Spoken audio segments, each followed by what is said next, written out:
The evidence of this shooting still remains, as you can well tell here.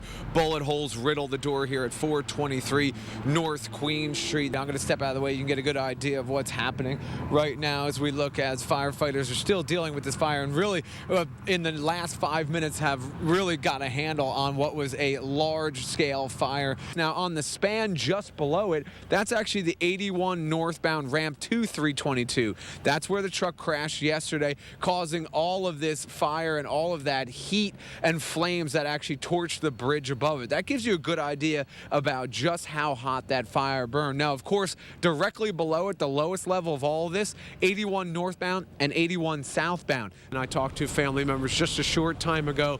They're actually on their way over to a local church. They're getting some help from a priest. Obviously, they're very upset about the fact that they can't find their loved ones, a 37-year-old woman and a 6-year-old girl. Here's the old section of pipe that was taken out of the ground by Public Works employees, and while I'm no structural engineer, I can imagine that the problem is right there. You know what happens next. You throw it at someone that you're looking at, oh, I took one in the kisser. So that's the very latest from here live in Gettysburg, guys. We're going to continue to throw snowballs. He has the camera in his hand, though, so I have the upper hand. Come on, Kevin. Hopefully everyone get hit by a truck. Whoop. Hey-ya. Oh, I missed.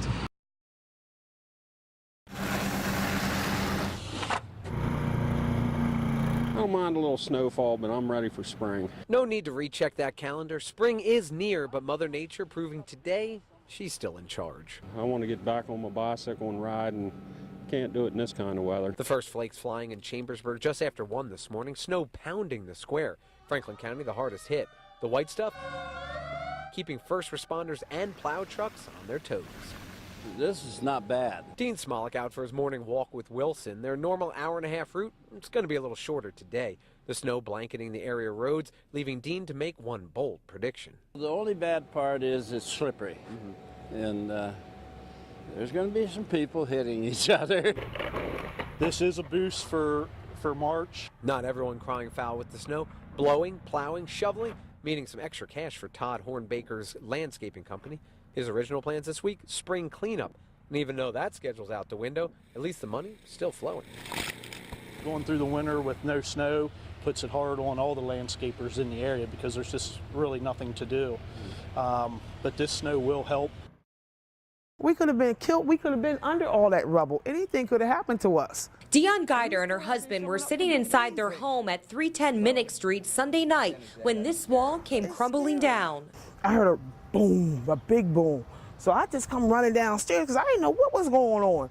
Guider blames the mess on her landlord. So we just keep calling him and calling him. He doesn't answer our calls. He don't return our calls or messages or anything. Harrisburg Code Enforcement Officer Joseph Vida says he left a message for the landlord instructing him to repair the structure within 15 days. If he doesn't take care of stabilizing the property and eventually fixing it, then he will be fined. Vida says the landlord returned his call saying he'll fix the problem. If renovations aren't made, the landlord will be fined anywhere from $50 to $1,000. Slumlord. This should not have happened.